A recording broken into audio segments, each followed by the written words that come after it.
దగ్గరనేమో ఇసుక స్కామ్, ఇంకో దగ్గరనేమో మట్టి దంద, ఇంకో దగ్గరనేమో బూడిద దంద. ఇవి తప్పితే ప్రజలకేమి ఇబ్బంది అవుతుందన్న మాట మాత్రం కాంగ్రెస్ వాళ్ళు పట్టించుకుంటలేరు. ఎందుకు ఇది చెప్తున్నామంటే ఏదో రాజకీయ విమర్శ చేయాలని చెప్తలేం. గత 4 రోజులుగా ఈ 3 జిల్లాల్లో రైతాంగానికి దగ్గరగా వెళ్ళి పనిచేసిన వ్యక్తులుగా ఈరోజు మధ్యాహ్నమే ఇప్పటికీ కూడా వడ్లు తీసుకుపోతలేరు కల్లాలకని ఒక యువ రైతు సంతోష్ రెడ్డి అనే ఒక యువ రైతు ఆయనంతటా ఆయన లారీ పట్టుకొని మిల్లుకు పోతే అక్కడ మిల్లర్ నేను కొనా అంటే అక్కడనే ఆయన ఆత్మహత్య యత్నం చేసింది. అంటే రైతులు ఇవాళ మిల్లుల దగ్గరకు, ఇదే మన పెద్దపల్లి జిల్లా విషయమే నేను చెప్తా ఉన్నాను. రైతులు కల్లాల మీద పురుగు మందులు తాగడం, కల్లాల మీద గుండాకి చచ్చిపోవడం, ఎంత దారుణమైన పరిస్థితి ఉంటే కూడా ప్రభుత్వం నిన్న క్యాబినెట్ మీటింగ్ పెట్టుకొని ఏం చెప్తున్నారు, ఎప్పుడు కొంటామని చెప్తలేరు, ఎంత కొంటామని చెప్తలేరు, ఎంత త్వరగా ఇస్తామని చెప్తలేరు. వాళ్ళు డిజిటల్ క్యాబినెట్ మీటింగ్ పెట్టుకున్నారట. మరి అదేం కొత్త క్యాబినెట్ మీటింగో. మరి కోవిడ్ వచ్చినప్పుడు పెట్టుకున్నాం మనం డిజిటల్ మీటింగ్లు, మళ్ళీ ఇప్పుడు వీళ్ళకి ఒకరికొకరు వాడక డిజిటల్ మీటింగ్ పెట్టుకున్నారేమో అని నాకు అనిపిస్తూ ఉన్నది. డిజిటల్ మీటింగ్ పెట్టుకొని ఏం ప్రయత్నం చేసిండ్రు, ఏం చెప్తారంటే ఓన్లీ 7 రకాల వడ్లకు మాత్రమే కొనుగోలు చేస్తారట. 7 రకాల వడ్లు మాత్రమే కొంటారట వాళ్ళు. 7 రకాల వడ్లకే బోనస్ ఇస్తారట. మరి ఈ మాట ఎన్నికల ముందుకు ఎందుకో చెప్పలేదు. ఎన్నికల ముందు ఎన్ని మాట్లాడినా దొడ్డు వడ్లైనా కొంటాం, సన్న వడ్లైనా కొంటాం, ఏదైనా కొంటామని మాట్లాడింది. ఇప్పుడేమో 7 రకాలకే కొంటామంటుంది. అదొక పెద్ద తీర్మానం అట. ఇంకోటి మొన్న యాసంగిలో రావాల్సిన రైతు భరోసా 2 ఎకరాలకే వేసుడు, ఇక మిగతా బంద్ పెట్టింది.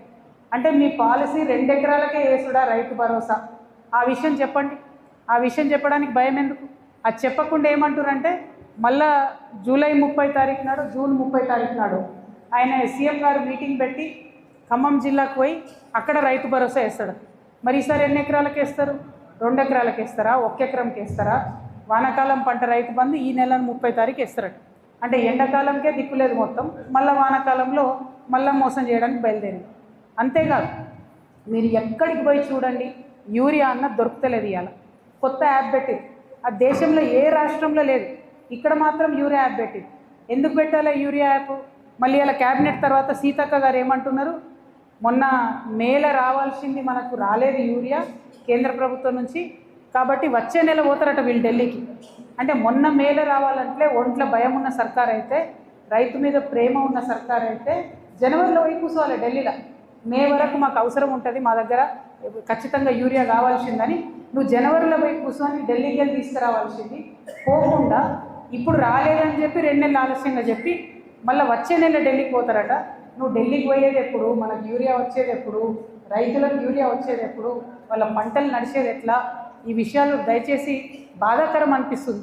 ఒక్క రైతు కూడా కన్నీళ్ళు పెట్టుకుని లేరంటే చాలా ఘోరమైన పరిస్థితి ఉన్నది. ఇవాళ మళ్ళీ వాళ్ళు మేము నెక్స్ట్ మంత్ ఢిల్లీకి పోతామని చెప్తున్నారు. ఇది హాస్యాస్పదం. నేను పెద్దపల్లి నుండి డిమాండ్ చేస్తూ ఉన్నా. పెద్దపల్లి డిస్ట్రిక్ట్ హెడ్ క్వార్టర్ నుంచి రైతన్నలు విపరీతమైన స్ట్రెస్లో ఉన్నారు. ఆత్మహత్యలు మళ్ళీ మొదలవుతున్నాయి. దయచేసి మీరు యూరియా కోసం ప్రయత్నం చేయండి. ఆ యూరియా యాప్ అనేది బంద్ పెట్టండి. డైరెక్ట్గా పేపర్ చూడుంది వాళ్ళకి బస్తాలు ఇచ్చి పంపించేయండి. తప్పకుండా రైతుల ఉసురు మాత్రం కాంగ్రెస్ పార్టీకి తగులుతుంది. మీరు అటువంటి ప్రయత్నాలు చేయకండి. రైతు భరోసా కూడా ఫుల్గా ఇవ్వండి, ముందు ఇచ్చినట్టుగా తొందరగా ఇవ్వండి. మీరు పబ్లిక్ మీటింగ్లు పెట్టుకోవడం